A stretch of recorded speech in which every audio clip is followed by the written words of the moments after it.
Hey guys, Rodney with Soundsmith here. Hey, I'm going to do a quick video for you guys today on doing a string change on our jazz electric hollow body ukulele. So first thing I'll point out to you, there's a couple things to keep in mind here. When you start this, you're going to obviously need a set of replacement strings. And in this case, on this ukulele, the G string is a low G. So it's a heavier gauge than normal. So it's going to be similar to guitar when you just go from a heavier gauge all the way down to lighter gauges as you go down the ukulele here. So anyhow, obviously get your set of new strings, a small flat screwdriver. You might need to do a little bit of prying down here to release the strings. I'll show you that in a minute. And then I guess a tuner to retune it when you're done. That's really about it. Pretty simple job. So here, we'll jump into it. So first thing off the bat I'll show you is you've got this metal plate down here, kind of down here at the saddle where the strings tie into the ukulele. So first thing is go ahead and prise. It kind of slides off this direction like this. So, and you can kind of rock it up and down as you take it off. So go ahead and get the ukulele stable, because this can be a little tough to get off at times. So I'll get my fingers on here and I'm just gonna start rocking this up and down and sliding it back while I do that.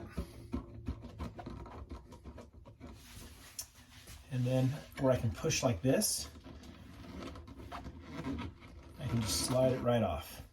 So there we go. That guy comes off. I'm gonna set that to the side. And a couple more notes here. I'm gonna put this up close so you can take note of this in case you take all your strings off and forget to look how they go back on. But actually, don't do that. Don't take them all off, because this is a floating bridge.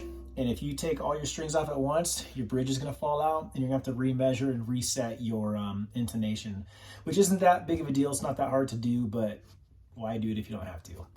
So having said that, we'll do one string at a time, but if you need to pause it and take a look, this is your G, C, E, and A right there.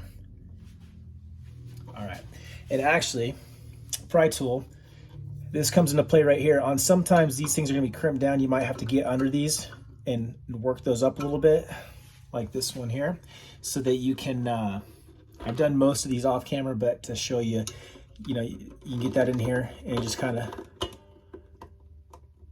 just lift that guy up just like that, and you're there. It's hard to do, I'm holding it, let me set it down. I know you can't see it as well, but there we go. So once we've opened up the tabs here to get the strings off, go ahead and start loosening your strings and we'll get them off.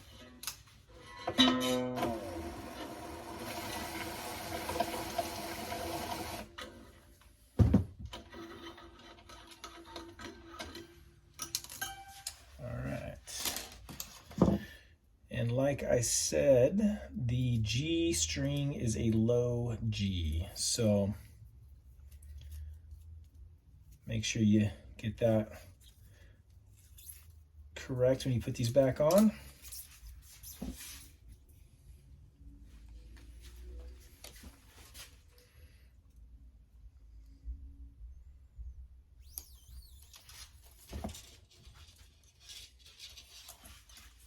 Okay. So and this is pretty self-explanatory, but you've got, if I get the camera to focus on that, you've got the loop right there, and that just loops right over the tab, just how you took the old one off. So I'm guessing that this is pretty self-explanatory at this point. But if you feel like watching, you can hang out with me. All right. And you know what? I guess I will go ahead and show you this too, because if you are new to string changes, I'll just assume that if you're watching this video, you are, then maybe this will be helpful. Make sure you don't want, so once you get this string in here, you can get that string there, and then it is helpful, you don't have to, but it is helpful to push that tab back down. Otherwise the string can it keeps popping off while you're trying to move things around up here. So you can feel free to take your screwdriver, and you don't get too aggressive if it it's not going to go. Don't try to get overzealous with it, but you can just push down and just kind of crimp that tab back down to keep your strings from falling off on you. Now, once you got it up, you want to have a little bit of length on here so that when you tighten this up, the strings don't just slide around and come off. You need to get a few winds around there so it's got enough grip that the tuning won't slip on you. So I like to I prefer to err on the side of having a little extra just because it doesn't hurt. And if you don't have enough, you'll regret it later. So I leave something about like that. What is that? We'll say maybe 3 fingers off of the 12th fret there. And then what you're gonna wanna do is wrap this. It's hard to do this with one hand while we're filming, but you're gonna wanna wrap this around the tuning peg once and go back through the hole a second time. And that's really gonna help lock that string in so it doesn't slip and come off of that tuning peg for you. So it looks something like that. And I'm gonna pull that tight. And then now, what I'll do is I'll put my tool back on. I'm gonna start to tighten this up to take the slack out. And as you take the slack out, make sure your string, that you get it back, you've got a groove in your cut in the saddle right there for the string. Make sure you keep your string in that groove.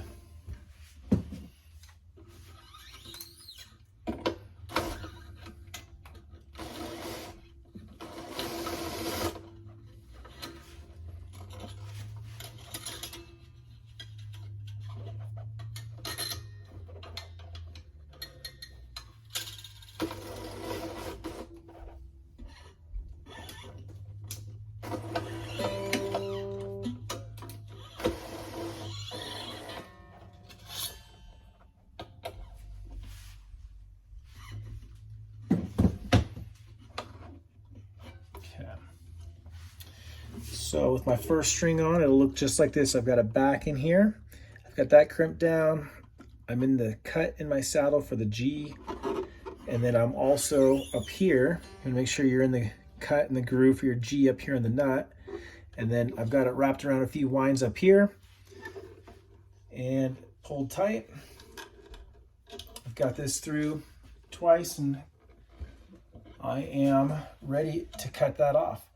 So I'm gonna go ahead and do the next string. I always wait till I'm all the way finished before I cut off the extra string, because if anything goes wrong or you realize you need a little extra length, during the tuning process these slip, you always want to have a little extra length to allow it to slip and it won't matter. But if you cut them off too soon and then it slips and you don't have enough string to bite on there and hold on, then basically you've wasted the string. You have to get another pack. So I just wait till the end and do that last.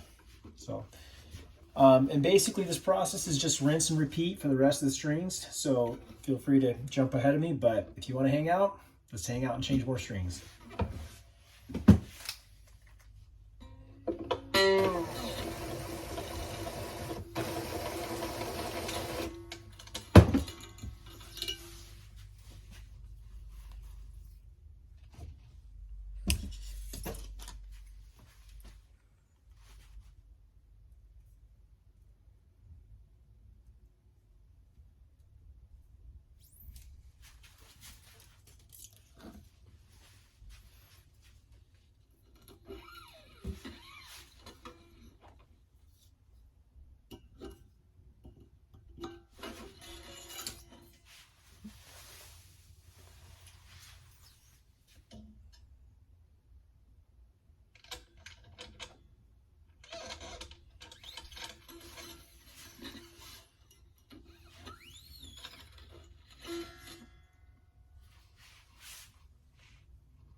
just going to give a little extra length on here so I've got enough to wrap around the tuning peg a few times.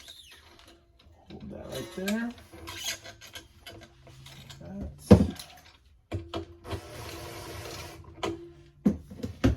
Then I like to bend these little string tips. I like to bend those so they go straight up. That way when you tune it, they're not whacking everything down here and going underneath the other strings and getting tangled up. Just keeps things a little cleaner.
And as foolish as it sounds, make sure you get the right strings, because sometimes, especially if you get going in autopilot mode, sometimes it's hard to tell which one is which. They can feel pretty close, especially on the E and the A string.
Hold this one, it's going to want to flip over on me. That's all right.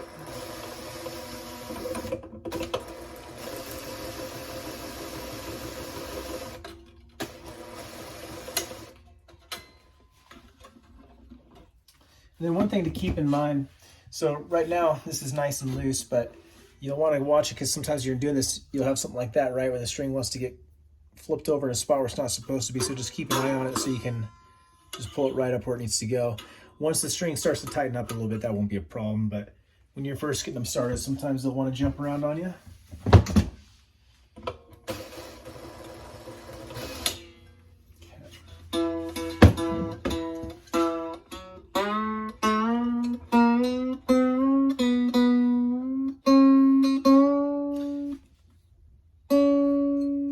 I don't know if you heard that, but right when I was tightening it, the pitch was getting higher, and then the note bent, like it went down, and that's usually a result of the strings slipping and tightening up here. As you tighten up, they'll slip and everything will get real tight, and that's okay. If it keeps happening, then you've got a problem, but and you need to go back and just double check that you've got enough length wrapped around here and everything. So, which is why, again, I always leave these till the end. Don't cut off your strings until you're done. So far everything's good, and then we'll tune it up all at the end, but I'm not gonna do that in the video. I won't make you guys listen to me tune a ukulele. I'll let Shannon do that part.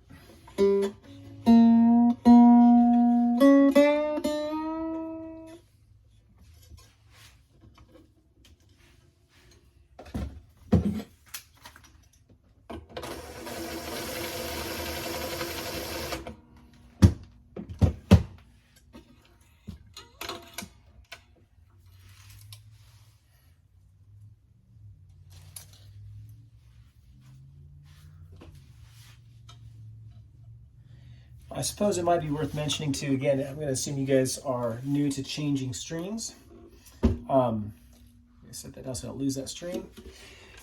When you're routing the strings up here, the strings always go on the inside and they always wrap around. Sorry, I'm not even in the frame. The strings go up the middle and then they wrap around the outside. So in this, like if it's this tuning peg we're doing, we're gonna go up the middle and then circle around this way counterclockwise, right? And then if we're on this side, so this tuning peg and this tuning peg will go up the middle and then we'll circle clockwise as we tighten the strings. And that way, it's not hugely critical. It looks a lot nicer, but the thing that is correct is if you go the wrong way on this, then this string's going to be hitting that tuning peg, and you know, it's just not the right way to do it. You might get away with it. It's also going to pull the strings in kind of funny angles on the nut here, and it might want to pop or jump out at the cuts here. So I've seen people do it and it's worked, but it doesn't look good. Don't do it. Okay. All right, we'll put the last one on. I'll quit talking and get busy.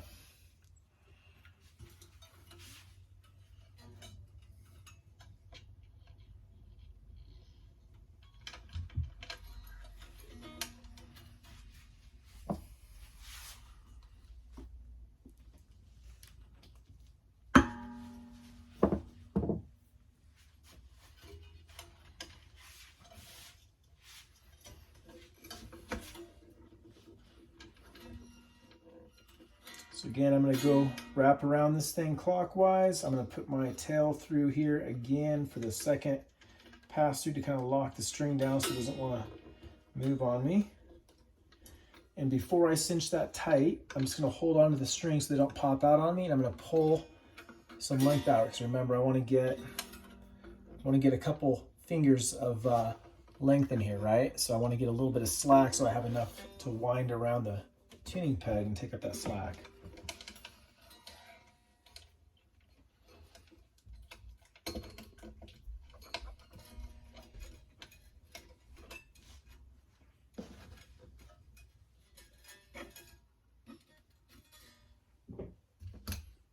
I'll have to keep an eye on that. That's going to want to get caught on something on me, I can tell. Okay.